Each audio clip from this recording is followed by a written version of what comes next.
दोस्तों, आज मैं स्टोरी शुरू करने से पहले आप लोगों से बोलना चाहती हूँ कि मैं आजकल स्टोरीज़ के थोड़े से छोटे एपिसोड्स अपलोड कर रही हूँ क्योंकि मैं रेयांश और प्रथा की स्टोरी को लिख रही हूँ। जैसे ही मैं उस कहानी को कंप्लीट कर लूँगी, उसके भी न्यू एपिसोड्स अपलोड करूँगी।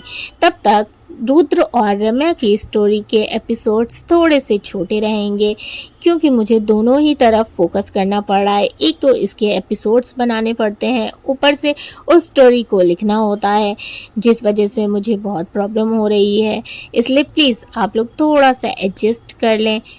आई नो कि आप लोगों को अच्छा नहीं लगता है इतनी छोटी सी स्टोरी के लिए, लेकिन मैं भी क्या करूं, मुझे बहुत प्रॉब्लम होती है सब चीज़ों को एक साथ लेकर चलने में। बट आप लोगों की ही डिमांड है कि रेयांश और प्रथा की स्टोरीज़ को भी मैं कंप्लीट कर दूं, जिस वजह से मैं उस स्टोरी को आगे लिख रही हूं।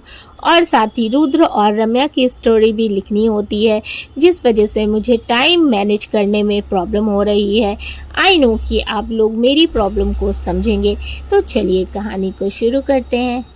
रम्या, कार्तिक, कुसुम और सुमेर सभी लॉबी में बैठे रुद्र के होश में आने की दुआ कर रहे थे। यूं ही देखते देखते आंखों ही आंखों में सबकी रात कट जाती है और सुबह हो जाती है। रुद्र को होश भी आ जाता है। नर्स डॉक्टर को बुलाती है। डॉक्टर आकर उससे चेक करते हैं, फिर बाहर आकर मुस्कुराते हुए सबसे बोलते हैं, मिस्टर शेखावत को होश आ गया है, अब वो खतरे से बाहर है। रम्या जल्दी से बोली, डॉक्टर क्या हम उनसे मिल सकते हैं? डॉक्टर जी, हम उन्हें ओटी से जनरल वार्ड में शिफ्ट कर दें, फिर आप सब उनसे मिल सकते हैं। ये सुनकर सभी की जान में जान आती है। कुछ देर बाद रुद्र को जनरल वार्ड में शिफ्ट कर दिया जाता है। सबसे पहले रम्या उससे मिलने जाती है। वो अंदर आती है तो रुद्र को देखती है, जो बेड पर हल्के से टेक लगाए आंखें बंद किए लेटा था और उसके राइट हैंड पर पूरी तरह बैंडेज किया हुआ था। उसके इसी कंधे पर गोली लगी थी, जिसे वो अभी हिला भी नहीं सकता था। उसके चेहरे पर दर्द की लकीरें साफ दिखाई दे रही थीं। रुद्र को देखकर रम्या के सब्र का बांध टूट जाता है और वो मुंह पर हाथ रखकर जोर जोर से रोने लगती है। उसके रोने की आवाज़ जैसे ही रुद्र के कानों में पड़ती है, वो एकदम से अपनी आंखें खोलकर देखता है। रम्या भागकर आती है और उसके लेफ्ट कंधे पर सर रखकर जोर जोर से रोने लगती है। उसके आंसू रुद्र के कंधों को भिगो रहे थे। रुद्र उसके सर को सहलाते हुए, बच्चा मैं ठीक हूँ, प्लीज़ प्लीज़ रोना बंद करो। रम्या रोते हुए ना में गर्दन हिलाने लगती है। रुद्र जान प्लीज़ रोना बंद करो। देखो मैं सच में बिल्कुल ठीक हूँ, तुम्हारी आँखों के सामने बैठा हूँ। रुद्र को उसके आंसू अपने दिल पर गिरते हुए महसूस हो रहे थे। वो उसे चुप कराने की कोशिश कर रहा था, लेकिन रम्या के आंसू रुक ही नहीं रहे थे। रुद्र उसे खुद से अलग करके उसके आंसू पोंछते हुए प्यार से बोला, जान तुम्हें पता है ना, मुझे तुम्हारी आंखों में आंसू बिल्कुल बर्दाश्त नहीं। रम्या नम आंखों से उसे देख रही थी, फिर थोड़े नाराज़गी और गुस्से से बोली, क्यों क्यों किया आपने ऐसा? अगर आपको कुछ हो जाता तो? एक बार भी हमारे बारे में नहीं सोचा आपने? कैसे जी पाते हम आपके बिना? बहुत बुरे हैं आप, बहुत बुरे। हम बिल्कुल भी बात नहीं करेंगे आपसे। उसके फूले हुए चेहरे को देखकर रुद्र के होठों पर मुस्कान आ जाती है। वो रम्या को देखते ही अपने सारे दर्द भूल गया था। उसे देखकर रुद्र के चेहरे पर सुकून और उसकी प्यारी सी नाराज़गी देख उसके होठों पर मुस्कान आ जाती है। रुद्र उसके चेहरे को देखता है जो थोड़ा सूजा हुआ लग रहा था। आंखें भी सूजी हुई और लाल थी। रम्या अभी भी पार्टी वाले कपड़ों में ही थी, लेकिन उसका हुलिया पूरा उल्टा हो चुका था, जिससे साफ पता चल रहा था कि वो रात भर जागी है और कितना रोई है। रुद्र का दिल भर आता है। वो प्यार से उसके गाल पर हाथ रखकर बोला, बहुत नाराज हो, बिल्कुल बात नहीं करोगी? रम्या, हाँ, बहुत नाराज है, बिल्कुल भी बात नहीं करेंगे हम आपसे। हमारे ऊपर चलने वाली गोली आपने अपने ऊपर ले ली। बहुत शौक है ना गोली खाने का, महान बनना है आपको। वो गुस्से से बोलते बोलते रोने लगी।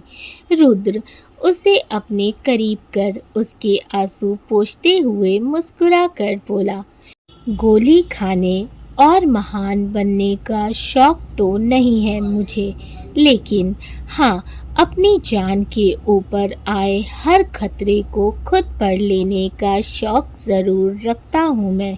रम्या नम आंखों से उसे देखने लगती है। तभी कार्तिक, सुमेर, कुसुम और शारदा जी अंदर आते हैं। रम्या अपनी जगह से खड़ी होकर किनारे हो जाती है। शारदा जी रुद्र के पास आती हैं और उसके सर पर हाथ फेर कर रोते हुए बोलती हैं, कैसे हैं आप रुद्र? पता है क्या हाल हो गया था हम सबका आपको उस हालत में देखकर? वो रुद्र का हाथ थाम कर प्यार से बोली, रुद्र, दादी माँ, अब मैं बिल्कुल ठीक हूँ, और वैसे भी आपका पोता इतना कमज़ोर नहीं कि इन मामूली गोलियों की वजह से जिंदगी से हार जाए। तब कार्तिक बोला, हाँ, तू तो लोहे का बना है, तुझे कहाँ इन गोलियों से फर्क पड़ता है? साले, अभी तू अगर बेड पर ना होता तो तुझे इतने मुक्के मारता, तब तुझे पता चलता। जान निकाल दी थी हम सबकी तूने। तू कोई फिल्म का हीरो है जो यूं गोली खाने सामने आ गया। उसकी बात पर रुद्र हंसते हुए बोला, वैसे मुझे ये तो पता था कि मैं हीरो से कम नहीं दिखता। फिर अब मैंने किसी फिल्म की हीरो की तरह अपनी महबूबा को बचाकर गोली खा ली, तो अब तो मैं पूरा ही हीरो बन गया हूँ। फिर तो मुझे फिल्म में काम मिल ही जाएगा। उसकी बात पर सभी हंसने लगते हैं। कुछ देर तक बातें करने के बाद शारदा जी के कहने पर कार्तिक कुसुम और रम्या को घर छोड़ने चला जाता है। रम्या रुद्र को छोड़कर बिल्कुल भी जाना नहीं चाहती थी, लेकिन शारदा जी उसे जबरदस्ती घर भेज देती हैं, क्योंकि उसने कल रात से कुछ नहीं खाया था और वो रात भर जगी भी थी। रुद्र के लिए उसकी आंखों से बहते आंसू एक पल के लिए भी नहीं रुके थे। शारदा जी को पता था कि वो खुद से ना तो घर जाएगी और ना ही कुछ खाएगी, इसीलिए उन्होंने उसे जबरदस्ती भेजा। फिर रुद्र भी उसे घर जाकर फ्रेश होने को बोलता है, क्योंकि उसने देखा था कि रम्या पार्टी वाली भारी भरकम साड़ी में कितनी अनकंफर्टेबल हो रही थी।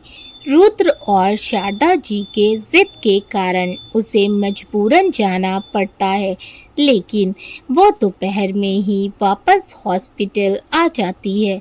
रम्या रुद्र के सामने दलिया का बोल लिए बैठी थी। रुद्र उसे देखकर बोला, जान, मैंने तुम्हें रेस्ट करने भेजा था, तो फिर तुम इतनी जल्दी वापस क्यों आ गई? रम्या दलिये से भरा चम्मच उसके आगे करते हुए बोली, आप यहाँ हैं और आपको लगता है कि हम घर पर रहकर आराम करेंगे? रुद्र, तुम्हें नहीं लगता आजकल तुम कुछ ज़्यादा ही ज़िद्दी हो गई हो? मेरी कोई बात नहीं मानती। रम्या, हाँ, लेकिन आपसे कम। अब चलिए चुपचाप मुंह खोलिए और ये दलिया खाइए।